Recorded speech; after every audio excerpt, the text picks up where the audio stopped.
안녕 얘들아, 뿌리 깊은 독해 김승현 선생님입니다.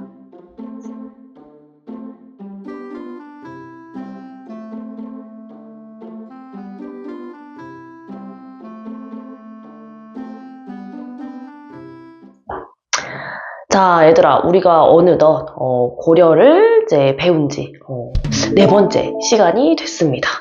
와, 그죠? 우리가 그동안 이제 배웠던 내용들을 좀 다시 찬찬히 생각을 해보자면요. 우선은 첫 번째, 태조 왕건에 대해서 좀 살펴봤었습니다. 그래서 이 왕건이라고 하는 인물이 어떻게 고려를 세웠는지에 대해서 한번 살펴봤었고요. 그리고 더 나가서 왕건이 나중에 이 호족들을 자신의 편으로 끌어들이기 위해 어떤 표용 정책을 펼쳤는가에 대해서 집중적으로 좀 배워봤었죠. 그리고 두 번째 시간에는 이제 호족 다음으로 등장한 이 고려의 이제 아주 힘센 세력이었지, 바로 문벌귀죠. 어떻게 그렇게 힘이 강해질 수 있었는지 그 비결을 좀 살펴봤었다. 그리고 그 안에서 이제 좀 힘이 세진 이 문벌귀족의 대표 이자겸이라고 하는 인물이 어떻게 난을 일으켰으며 그 이후에 이제 또 권력을 잡았던 김부식이라고 하는 인물은 누구였는지, 그리고 그 김부식과 맞서서 이제 새로운 사상을 주장했었던 묘한 승려 기억나시나요? 묘청이라고 하는 인물도 함께 좀 살펴봤었어요. 그리고 우리 바로 지난 시간에는 이제 무신정면에 대해서 봤었죠. 우리 이 문벌귀족을 이제 또 다른 말로 문신이라고 부른다고 했었는데, 이 문신들이 이제 어떻게 보면 자기가 막 권력도 엄청 세고 엄청난 경제력도 가지고 있다 보니까 상대적으로 이 무신을 조금 깔보는 경향이 있었다. 그리고 그 안에서 무수히 많은 차별이 있었다. 그쵸? 그래서 이런 차별 대우에 결국에는 이제 불만을 터뜨렸던 이 무신들이 정변을 일으키는 모습까지 살펴봤습니다. 자, 이렇게 해서 이 고려의 내부 상황을 선생님하고 차근차근 좀 살펴봤었는데, 오늘은 조금 다른 이야기를 해볼까 해요. 무슨 얘기를 할 거냐면 우리 고려의 외부 상황에 대해서 좀 이야기를 할까 해. 사실 얘들아, 우리가 이제 자세하게 배우지는 않았지만 고려의 건국에서부터 이제 무신정변이 일어나기까지 이 고려의 외부에서도 정말 많은 일이 있었거든요. 예를 들어서 거란의 침입이라든지, 아니면 또 여진의 성장과 또 그에 따른 이제 우리나라에게 뭐 신하의 국가가 될 것을 요구하는 그런 4대의 요구까지 해서 많은 일이 있었어. 특히 이 거란과의 전쟁에서는 그 여러분들이 잘 알고 있는 서희의 외교 담판이라든지, 아니면 강감찬 장군의 이제 훌륭한 활약이 있기도 했었고요. 그리고 또 이 여진의 이제 4대 요구에는 우리 기억나죠? 이자겸이나 김부식이 응당 그렇게 해야 한다라고 주장을 하는 일이 고려 내부에 일어나기도 했습니다. 근데 우리 이 고려가 녹록지 않은 국가였기 때문에 이제 이런 위협들, 북쪽의 위협들을 잘 막아내고 이제 건재하게 이제 나라를 잘 이끌어갈 수 있었는데, 근데 얘들아, 오늘 등장하는 이 나라는요, 아주 무시무시한 나라였어. 그래서 고려로서도 어쩔 수 없었답니다. 그래서 정말로 이 고려의 위기가 찾아오게 되는데요.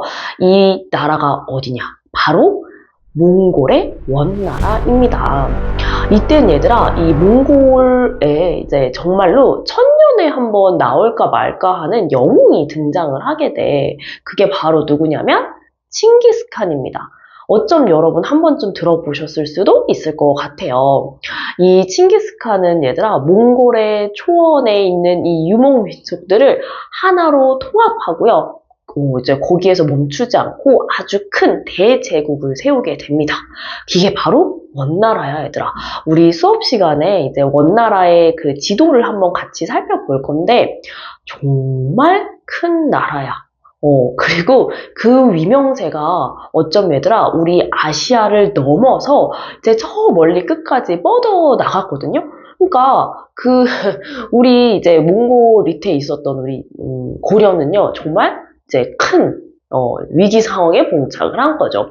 물론 처음부터 우리 고려가 이렇게 원나라가 이제 되게 무시무시한 나라라는 걸 알았던 건 아니야.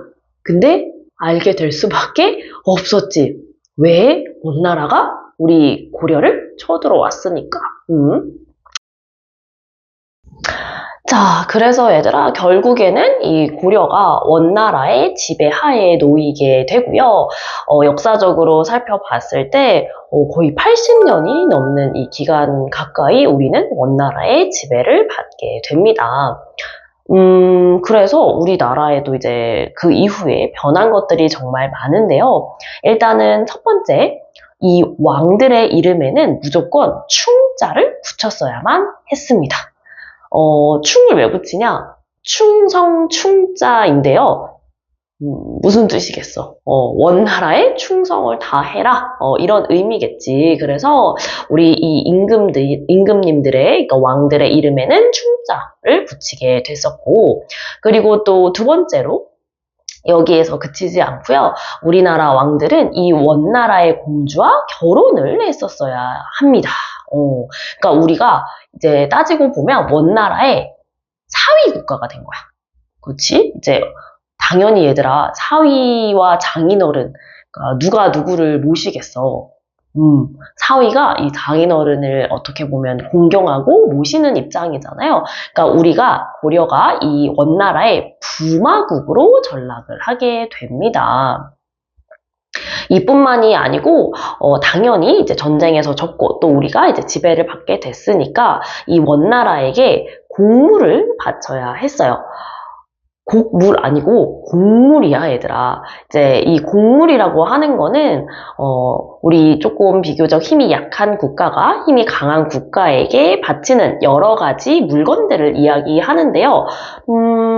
뭐 예를 들면 이제 특산품 같은 거 있지. 고려 같은 경우에는 우리 인삼이라든지 그죠? 아니면 이 고려가 매를 기르는 그리고 훈련시키는 능력이 무척 뛰어났대. 그래서 뭐 이걸 안 이제 몽골인들이 나중에는 우리나라 매를 정말 좋아했다고 하는데 그래서 우리 고려에서 있잖아 이런 매를 기르는 이 기관까지 있을 정도로 이제 나중에 그랬다고 해요. 근데 어쨌든 간에 이런 매라든지 이런 이제 여러 가지 특산물들을 몽골에 바치게 됩니다.